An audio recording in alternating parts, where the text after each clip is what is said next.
See, a lot of folk won't let you forget what you used to do or what you have done, what mistakes you've made. All of us have made some mistakes in life. All of us have done some things that if we had them to do over again, we wouldn't do it again. There are a lot of things that if I had it to do over again, if I knew then what I know now, I would have done it differently. Well, it didn't happen that way. I didn't do it like that.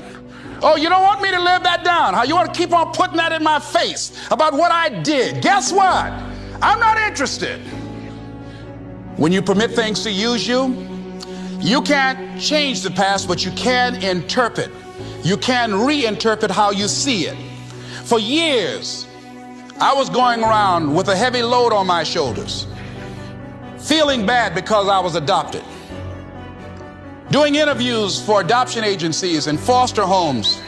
And I was on television once, and I told these people in this particular interview that I was giving away my twin brother and I when we were 6 weeks of age. A friend of mine fortunately was listening to the program, and she said, "Les, I'd like to have lunch with you." And so I went over to see her. She said, when a woman carries a baby for 9 months, feeling that life movement in her, it's automatic and natural for her to learn to love that baby, to expect it to come here when she bears the pain to bring it into the world. Your mother, Mamie Brown, when she came in to adopt you guys, she didn't go through that process. She looked at whoever your biological mother was and said, "I'll take her." You weren't given away less. You were chosen with love. Same event, but reinterpreted. An interpretation that empowers me. So when you begin to look at your past, give an interpretation that empowers you. That's where I used to be. That's not where I am now. I'm growing. In your mind right now, think about some particular event or act in your life that you feel very bad about, that you really regret that took place. If you had to do over again, you would do it differently. With that there, I want you to see yourself in your mind's eye and say to yourself, I love myself unconditionally, and I forgive myself. If I knew better, I would have done better. Let me tell you something about the mind, how it uses you. I'll tell you something super stupid that I used to do. Do you know for years, I hated my mother and my father, whoever they were, because they gave me away, as I thought at that point in time. And guess what? I didn't have any faces for the hatred because I never saw either one of them. And I said, I hate them for that. And then once I forgave them and said, it's okay.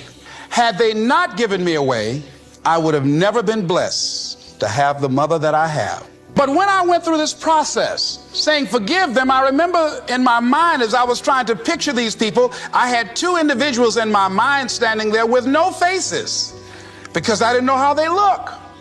But I released that. I let that luggage go. Think about somebody that you've hurt, somebody that you've disappointed, either deliberately or inadvertently, or someone that has hurt you, that caused you some pain, caused you some disappointment, somebody that you don't like.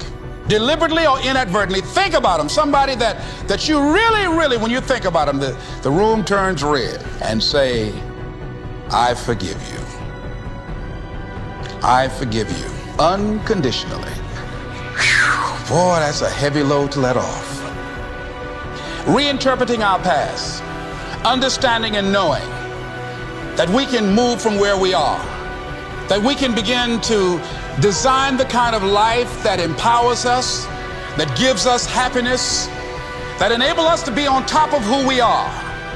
Knowing that as we begin to explore new horizons and new vistas in life, that as we begin to focus on developing ourselves, as we begin to elevate ourselves and not to follow the crowd, activating the thinker in us and disciplining and putting on hold the emotional part of ourselves. It's not easy, but through practice and practice and practice. Practice makes what? Absolutely not. Dismantle that belief system. Practice makes improvement. You can always better your best. You can always go beyond anything that you have ever done. You'll never hit a state of perfection. You're always bigger than what you do. And so all you're looking for are new breakthroughs through practice and practice and practice. You'll get better and better and better. And there's still some things that will happen to you that will catch you on the blind side that you did not anticipate. You'll get knocked down, but you won't be knocked out.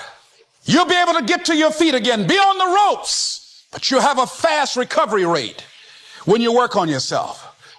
What are the things that you must overcome? What qualities about your personality you know that you're going to have to change because those particular characteristics are liabilities to you? What are your assets? What are your strong points? Look at and evaluating yourself to make that determination.